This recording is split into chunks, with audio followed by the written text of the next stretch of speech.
20 Junie vanmorgen 2025 lees ek 302 van die Groot Johannes Evangelie boek 2. Nou beskryf Yeshua die ontstaan van die eerste mens. Onthou nou die vorige lesing het gegaan oor 'n man wat daar gesit het by Yeshua en sê maar hy verstaan nie hierdie skepping nie. Die skepping kan onmoontlik natuurlik wees, want dit maak die grootste onsin. En ons het gister daaroor gepraat, hoekom maak dit nie sin nie. Maar sover soos ek weet, is daar nie 'n kerk wat nie die skepingsverhaal van Genesis 1 op die aarde betrek nie. Maar dit is in beeldspraak gegee. Vader sê, of Yeshua kom en hy sê, ek praat met julle in gelykenisse.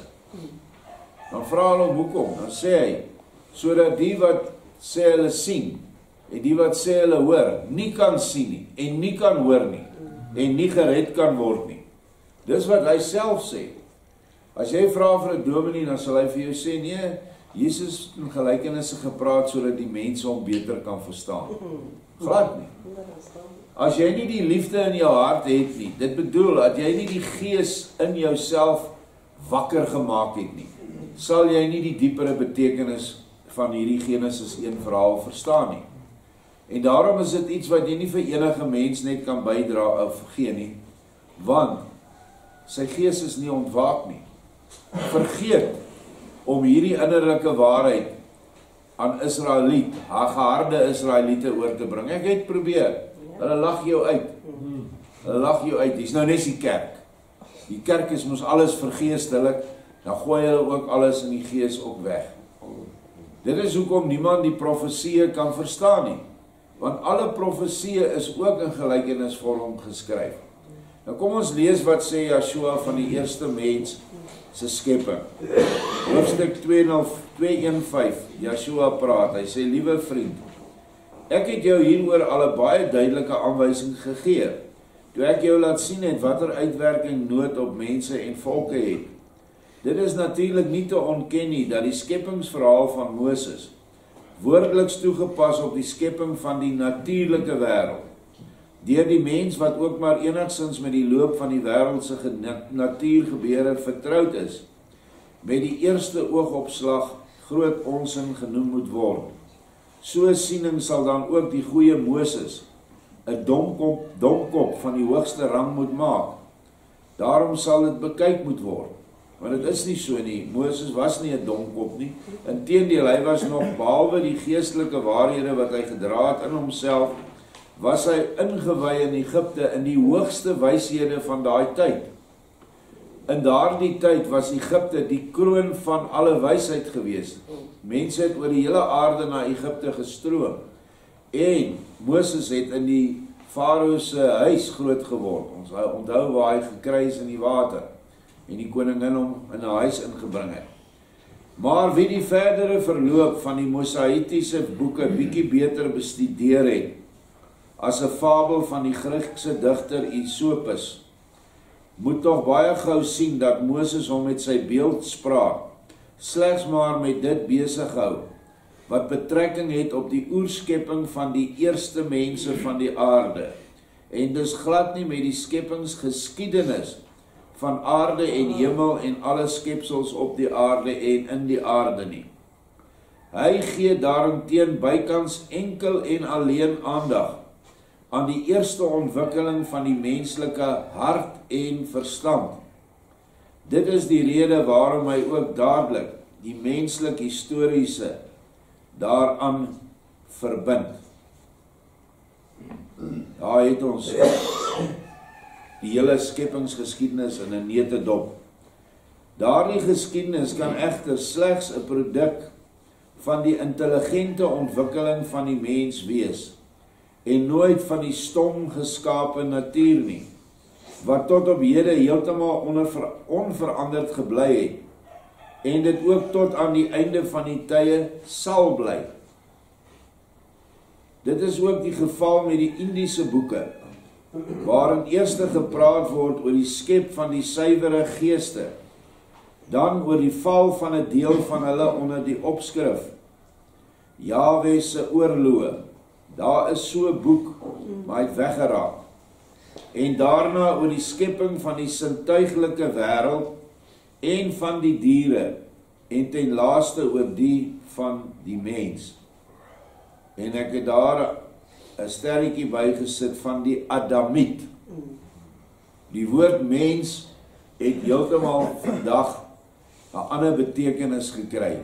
Die ware betekenis, soos in Genesis 1 in die Hebreëus, vir die eerste mens op aarde, is die eerste Adamiet op aarde.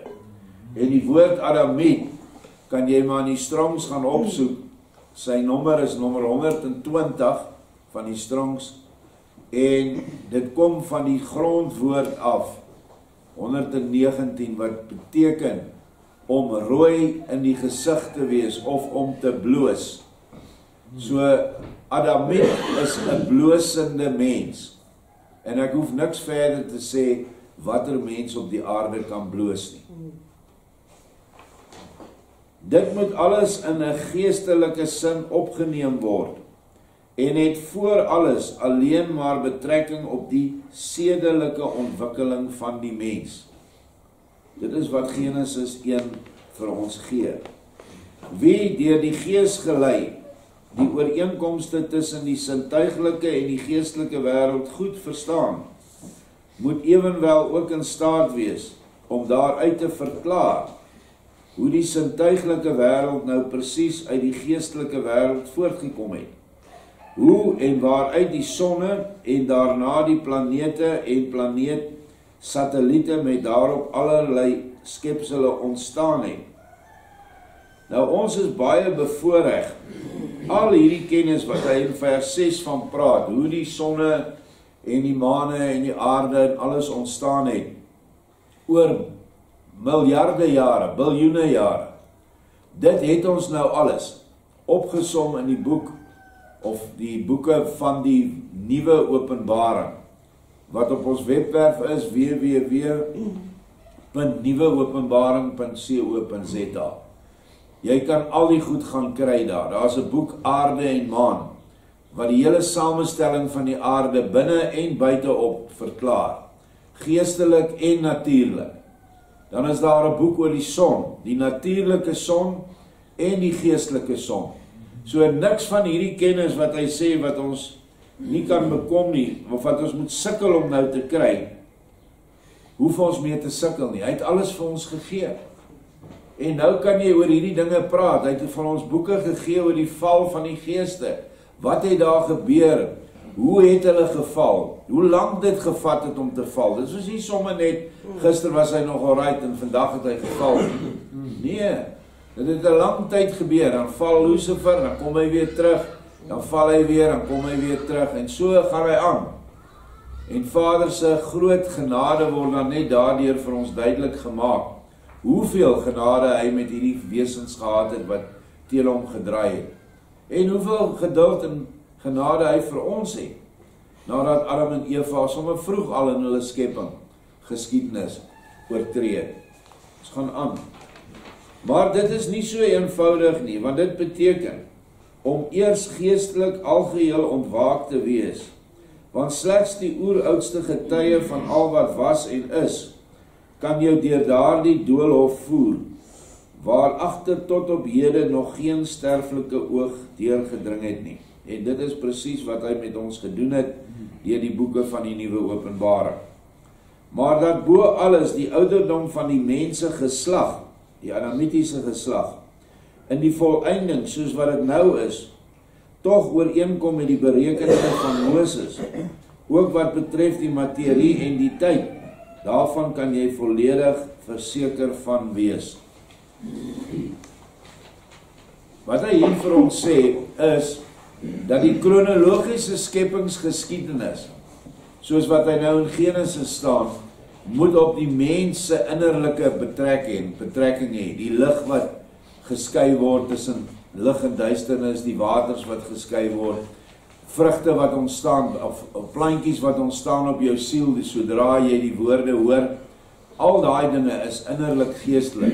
Maar, omdat dit 'n beeld, in beeldspraak gegee word, is die beeldspraak ook in die grootte 'n ware weergawe van die ware skepingsgeskiedenis van die aarde, behalwe dat dit oor 'n baie, baie lang tyd strek. En ook in 5 voorafgaande skepingsperiodes plaasgevind het, en ons is nou in die 6de skepingsperiode. Skeppingsperiodes was nie almal presies eenvormig lank nie. Daar was van hulle wat miljoene der miljoene jare lank was. Ek glo daar was wat miljarde jare lank was. En nou is hierdie skepingsperiode van die Adam, waaroor al die vorige skeppingsperiodes gegaan het, om 'n aarde wat bewoonbaar kan wees vir sy hoogste skepping, naamlik die mens Adam. Alles wat vooraf gegaan het oor daai miljoene jare, het net ten doel gehad om vir ons 'n gemaklike, wonderlike, leefbare, paradysagtige aarde te gee. Ons is nou amper aan die einde van die 6000 jaar, dis die 6de skeppingsperiode. Hy gaan net 6000 jaar wees. En dan gaan ons in die laaste skepingsperiode in, naamlik die 1000-jarige vrederyk, wat presies gaan duur vir 1000 jaar. Dan is die hele skeppingsweek siklus verby. Maar wat gebeur as Sabbat aan klaar verby is? Dan breek die eerste dag maar weer aan. Onthou, Sondag is die eerste dag.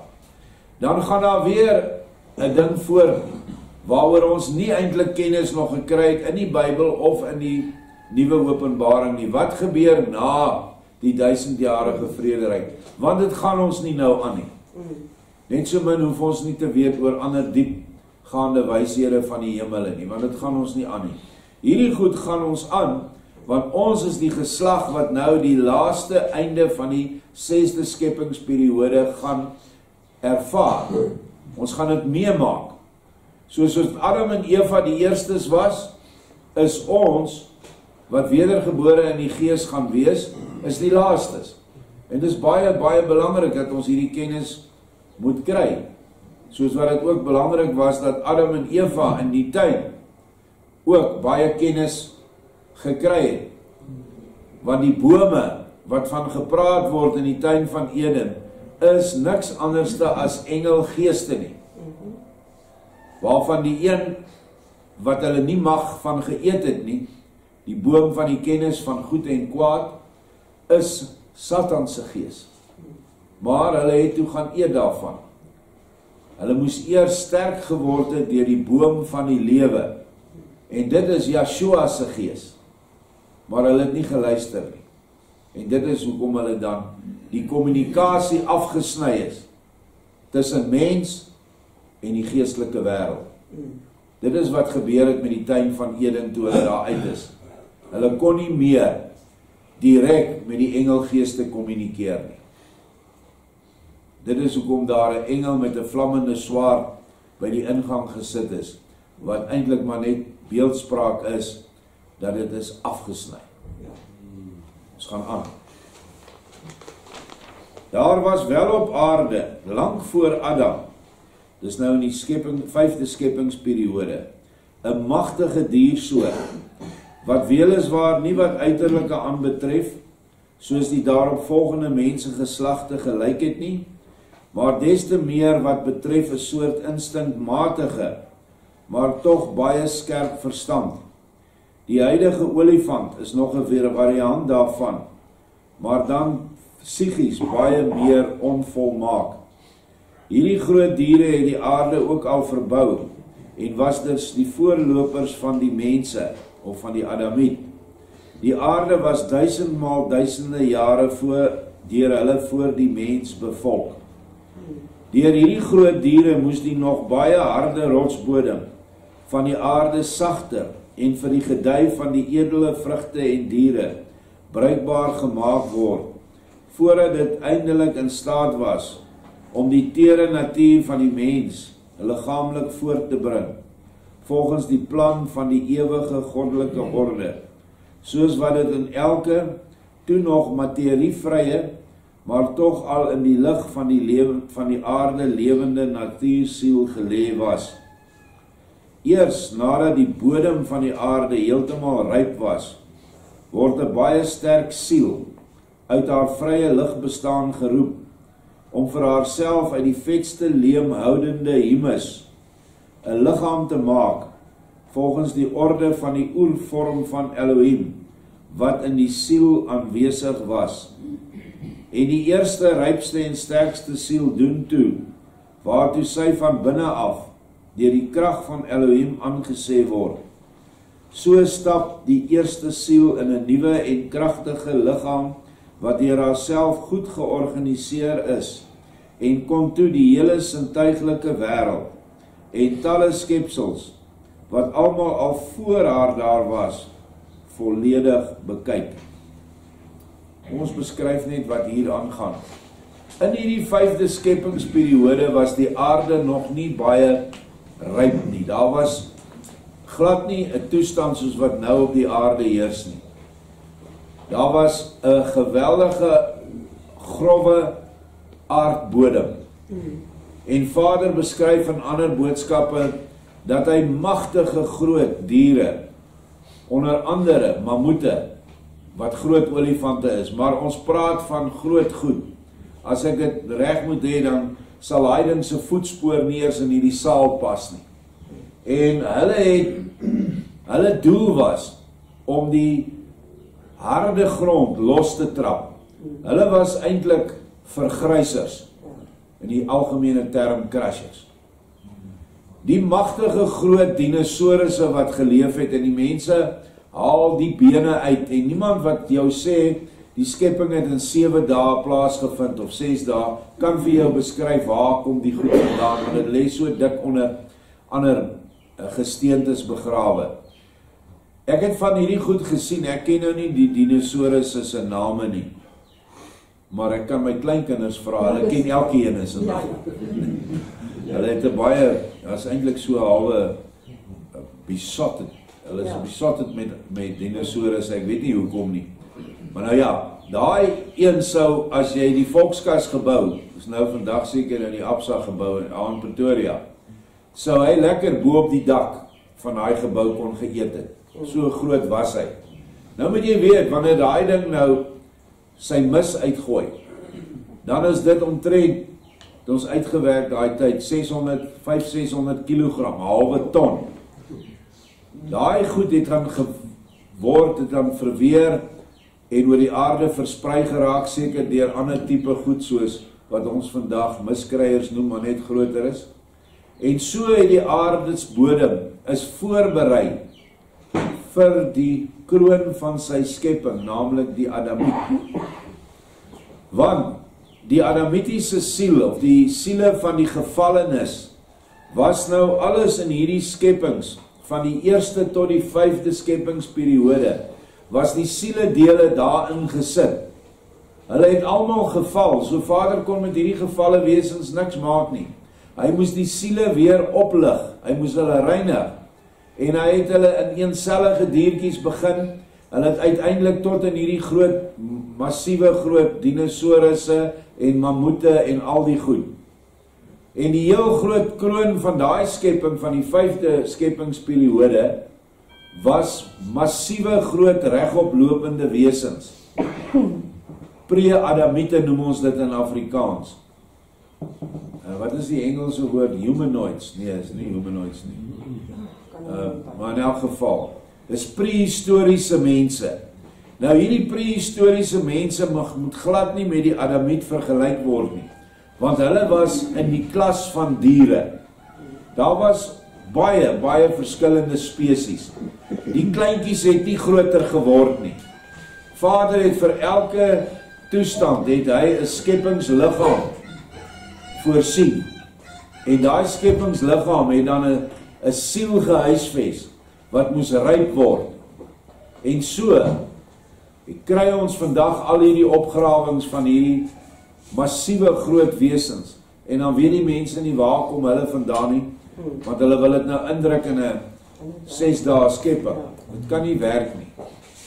Maar dit is hoe hy die aarde mak gemaak het. Hy sê hierdie mense het diere mak gemaak, hierdie groot pre-Adamiete.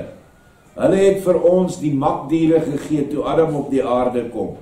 Hulle het groot stukke grond bewerk wat die vrugbaarheid van die grond vermeerder het. Hulle het groot tonnels gebou. Hulle het riviere opgedam. Al hierdie goed wat die mense kry dit nog, veral daar in Peru en Chili en daai plekke. En hulle verstaan nie hoe hierdie goed nou by die Christen godsdienst saamgebring kan word nie.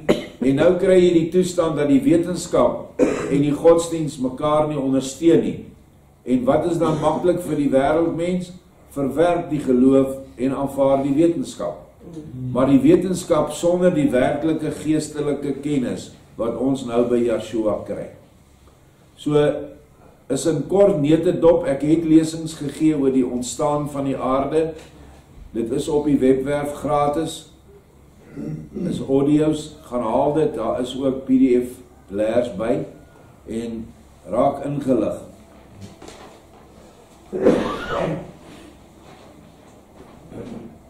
Het is 13 nee. Maar die groot geslag van diere en hulle hele voorskepping het vir die grootste deel al lang tevore van die aarde af verdwyn.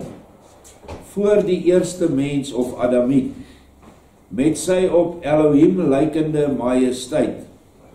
Daar staan in die skrif, hy het die Adamiet geskape na sy beeld en gelykenis. Wat is Vader? Hy is lig.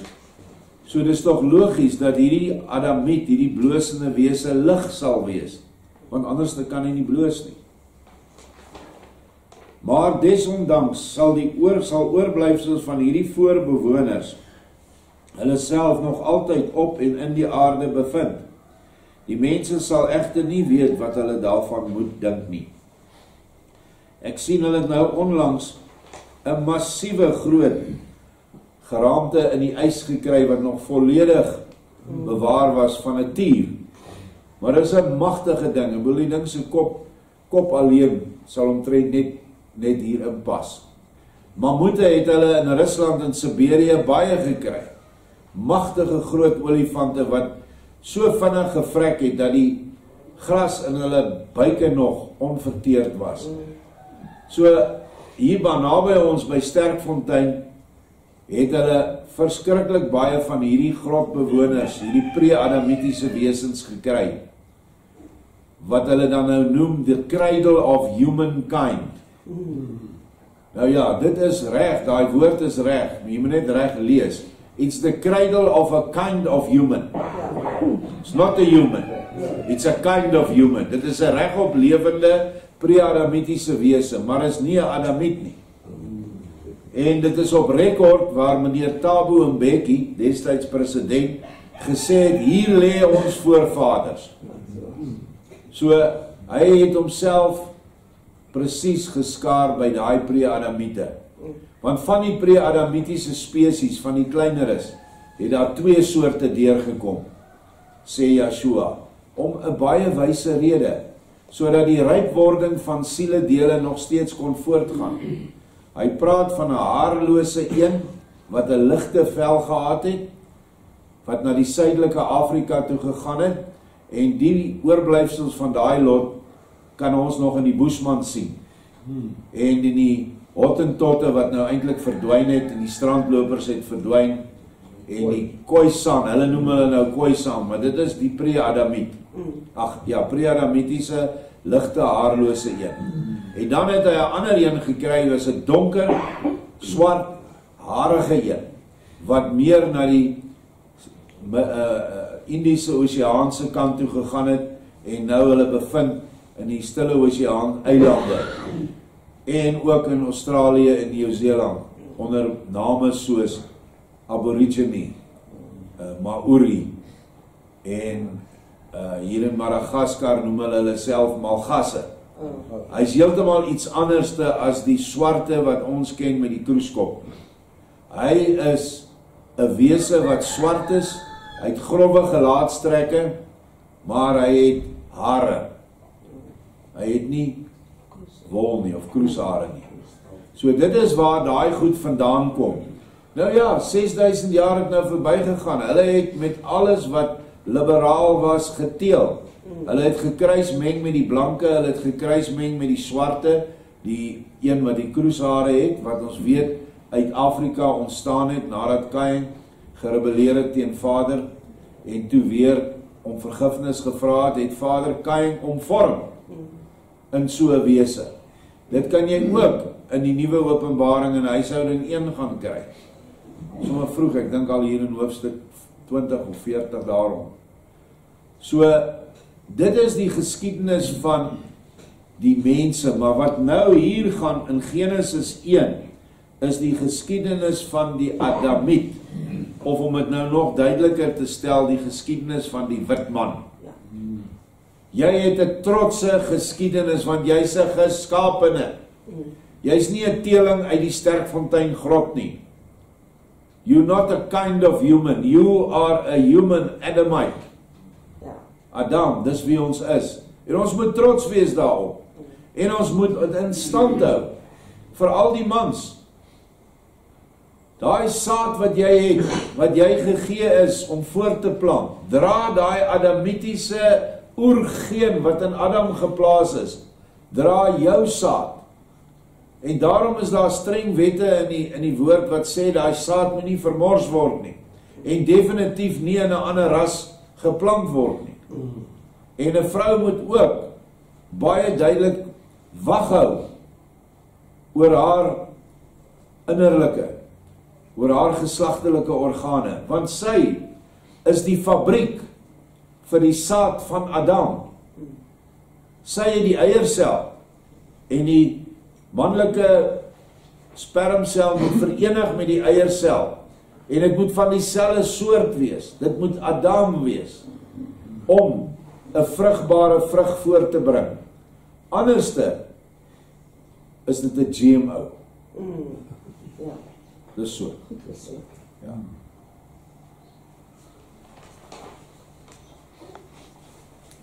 Die wyse sal tog daardeur bietjie vir bietjie op die spoor gesit word, dat die aarde ouer is as die kort tyd van die Mosaïese berekening. En Moses sal daardeur 'n tyd lank baie in diskrediet raak. Maar deur my, soos nou met hierdie lesing, sal daar dan weer ander wyses gewek word, wat Moses in die volle lig sal stel.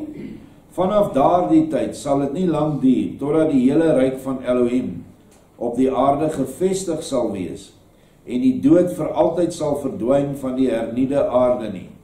Maar voor daardie tyd sal daar nog baie teenspoed op die aardbodem verduur moet word. Ons is nou in daardie tyd se einde. Ja, eers moet die aardbodem nog dikwels deur die bloed en vlees van die mense deur en deur bemes word. En uit die nuwe geestelike humus sal die liggaamlik onsterflike tydperk van hierdie aarde dan eers begin. Soos wat ten tye van Adam die tydperk begin het, waarin die siel uit die vette leem humus 'n volkome liggaam in haar goddelike vorm kon opbou. Vader gebruik hierdie woord leem humus, want ons liggame bestaan hoofsaaklik uit water en silika. Nou silika kan ook beskryf word as grond. Daarom sê hy het uit die klei het hy Adam gevorm. Dit is maar net beeldspraak van wat ons liggame uit bestaan. Die mense wat hier tydens hulle sterflike liggaamlike lewe al heeltemal wedergebore is, sal dan vir die hele duur van daardie tydperk as suiwer geeste en engele heers. En daardie tydperk sal heeltemal deur hulle gelei word. Maar mense uit hierdie tyd, wat nie geestelik volgroeid is nie, sal in die nuutste tydperk van die aarde, dis in die 1000-jarige vrederyk, wel met onsterflike liggame op die aarde geplaas word, maar in baie behoeftige omstandighede. Hulle sal verskriklik baie en dikwels pynlike harde dienende werk moet doen, wat vir hulle baie bitter sal smaak, omdat hulle self maar al te goed aan hulle vroegere en heel gelukkige toestand tydens hulle sterflike lewe sal herinner. Daardie tydperk sal dan pynlik lank duur, totdat alles uiteindelik volgens die plan van Elohim in 'n heeltemal geestelike bestaan sal oorgaan. Kyk, dit is die verloop volgens die orde van Elohim van alle dinge, wat ontstaan het, wat bestaan en wat is. Nou hierdie paragraaf is iets niets vir my ook, dat daar sulke wesens gaan wees wat dit baie pynlik gaan vind en baie swaar gaan kry. In watter liggame hulle is, sê hy nie, maar dit kan ook wees dat hulle in diereliggame is, maar lyk my ook hier in 'n tipe mensagtige liggaam, waar hulle dan iets doen wat nie baie lekker is nie. Terwyl die 144.000 wat oorgaan om die nuwe aarde te bevolk, daar word net salighede aan hulle beloof en 'n wonderlike tydperk. So hierdie is iets anderste. Ek hou dit maar eers so totdat Vader weer iets anderste openbaar daaroor, maar ek is nie heeltemal seker. Dit as ek mag voorstel, dis 'n derde dimensie waar gaan inbly. Die wat nou seent in Jahwe aanval die dimensie. Ja. En dat sal tegelijk op die aarde wees. Ja, dit kan wees dat hulle in 'n laer dimensie gaan bly. Die ontwikkelingsproses van 'n koringkorrel. Nou dit is ook 'n teebeeld van die aardse skepping en ook die teebeeld van jou en my innerlike skepping. Hoofstuk 2:1-6. Kyk nou eers na 'n koringkorrel. Nadat dit in die aarde gesaai is, moet dit vergaan. En eers uit die resultaat van die verrottingsproses kom die tere kiem omhoog. Maar wat sê dit vergeleke met die aard van die mens? Wel, die saai van die gesonde mooi saad kom ooreen met die eerste wording in die mens. Dit is die bring in 'n vleeslike omhulsel van die op sigself al volkome gevormde siel, wat haar voorheen in die lig bevind het, in die besonder in die middeldele van die berge, daar waar die boomgroei gewoonlik ophou, tot aan die sneeu en ysgrens. Dit beskryf hy nou 'n siel wat nou volkome gevorm is. Nou 'n siel het 'n liggaam, maar daardie liggaam kan nou nie verder vir die Vader hy kan niks verder doen om terug te kom as siel nie. Die siel moet nou 'n liggaam kry, soos wat elkeen van ons 'n siel is wat 'n liggaam gekry het. En ons het as siele gesweef in hierdie middeldeel van die aarde wat hy sê. Dit is die gevalle siele wat dan na die aarde toe gekom het en uit die aarde gevorm is. Maar ook die siele wat vrywillig hierheen kom, sweef ook in hierdie gebied en met behulp van die engele word die ouerpaar gekies.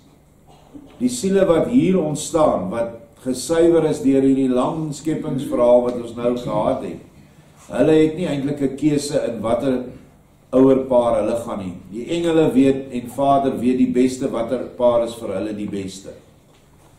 Ons gaan aan. As 'n siel wat eenmaal tot begrip gekom het in die lig, die noodsaaklike volgens 'n vaste plan 'n bepaalde duursaamheid bereik het, daal sy dieper en dieper af tot by die huise van die mense, kry dan uit die straling van die aura, wat rondom elke mens aanwesig is, 'n sekere voeding, en bly daar aanwesig, waar haar wese 'n gelyke geaardheid aanvoel. As eggenotes hulle dan deur die natuurlike drang verplig voel om geslagsgemeenskap te hê, ontvang die hele rype vrye natuursiel, wat haar die naaste aan die egbaar bevind, uit die uitstralende aura 'n teken, of word deur die toenemende krag van die uitstraling van die eggenotes as gelyksoortig aangetrek.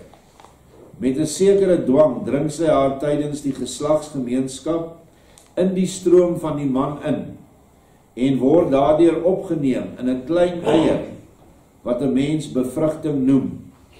Wel nou, vanaf daardie oomblik, lyk die lewenssiel dan al soos 'n saadkorrel, wat ergens in die aarde gesaai word, en in die moederliggaam deurloop sy alle stadia, tot die geboorte in die wêreld net dieselfde as die saadkorrel in die aarde, totdat die kiem bo die aarde uitkom.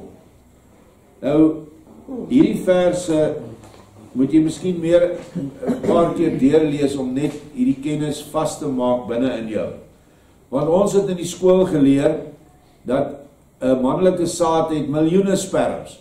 En dan swem die spermpies en swem, en die een wat die vinnigste is, kry nou die eiersel en dan vind bevrugting plaas. Dis nonsens. Enige een van daai saadspermpies kan gebruik word deur die Vader. want hulle is almal geproduseer in dieselfde wese, dieselfde man, dieselfde pa. Maar in elkeen van daai spermpies, daai miljoene, is daar 'n houer gees in teenwoordig. Dit maak dat daai spermpie, as hy in die regte omgewing kom by 'n eiersel, vrugbaar is. Dit is Vader se gees. Wat dieselfde is as jy 'n mieliepit eet, kom jy dit nie agter nie. Maar as jy 'n mieliepit in die grond sit, dan sal hy begin groei, omdat daar 'n kiem is.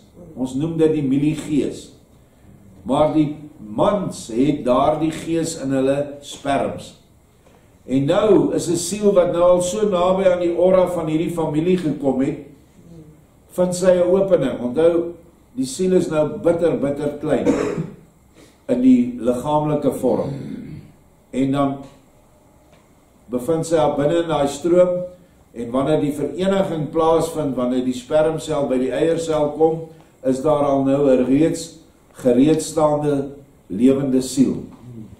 En hierdie siel begin dadelik van daai oomblik af, is dit 'n mens. Nie wat hierdie klomp woke mense vir jou sê, jy kan hierdie goed aborteer nie. Daai mens begin dan binne in die baarmoeder vir homself 'n liggaam vorm. Die ma doen dit nie. Al wat die ma is, sy suspens. Deur die naaldstring voed sy die kind met voeding wat sy 'n keuse oor het. Die arme baba het nie. Daarom moet 'n moeder wat verwagting is baie deeglik omsien na haarself en net die regte goed eet en die regte goed drink, nie met dwelms en drank die mekaar raak nie, ook nie baie gekryde kos eet nie. Ons al die moeders weet presies wat hulle moet doen om hierdie kind se bouwerk die beste materiaal te gee. Ons bou elke dag huisies hierso. En ons weet, as jy 'n bouwerk doen met goeie materiaal, dan is dit 'n goeie stewige bouwerk. En dit is ook hoekom kinders vandag so baie uitkom uit die baarmoeder uit, want hulle allerhande siektes. En dit het daar ontstaan. Ok, dit is nou die eerste skeppingsstadia. Dan begin die verskillende stadia van eerstens uiterlike en vervolgens innerlike ontwikkeling. By die plant bly die wortels in die aarde, die ou graf waar die saadkorrel verrot, en suig daardie materie voedsel op. Daardie voedsel sou egter al gou die dood van die plant beteken het, as dit nie gesuiwer word deur die invloed van die lig van die son nie. Nou praat hy met die koring van die koringaar. Die eerste deel van die halm bevat nog baie materiesap. As hierdie basis gevorm is, word die halm deur 'n ring in 'n sekere sin afgebind. Deur hierdie ring gaan nog baie fyner buisies, waardeur slegs maar heel dun en fyn sap kan opstyg. Ek weet nou nie, baie van ons mense het in die dorpe groot geword, die het nog nooit 'n koringaar gesien nie. 'n Koringaar het sulke stukkies. Dan het hy 'n ringetjie, dan het hy weer 'n stuk, dan weer 'n ringetjie en so aan tot hy die saad vorm.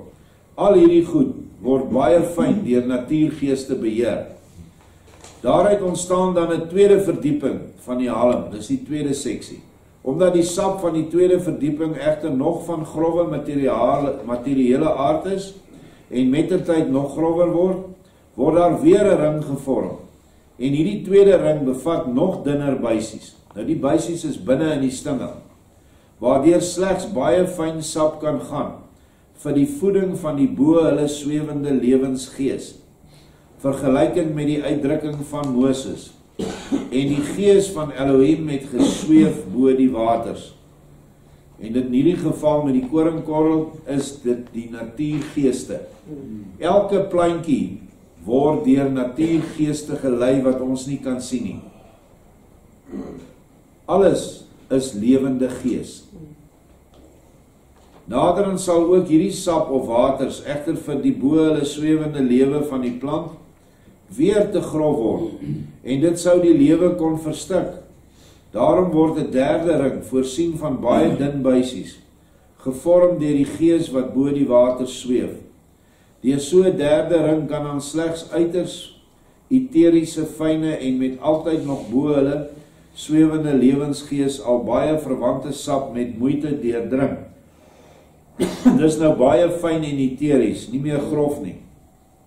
Deur so 'n derde ring kan dan slegs uiters eteries fyne en met die altyd nog bo hulle swewende lewensgees al baie verwante sap met moeite deurdring.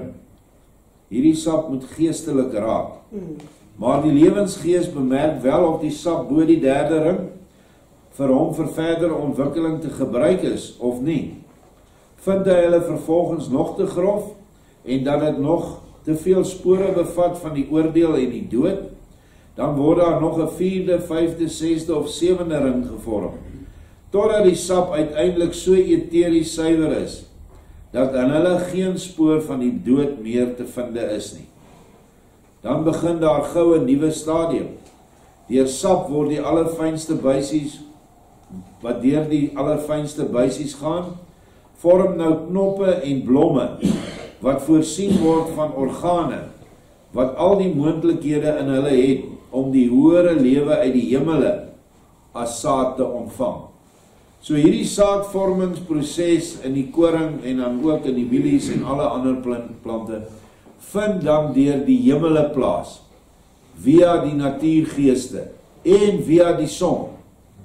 Onthou die son se straal, het elke plant, elke dier en elke mensesoort op hierdie aarde, het alles wat jy nodig het om volkome te groei, het een sonstraal deursnee in homself. Sonder dit kan ons nie, sonder die son kan ons nie bestaan nie.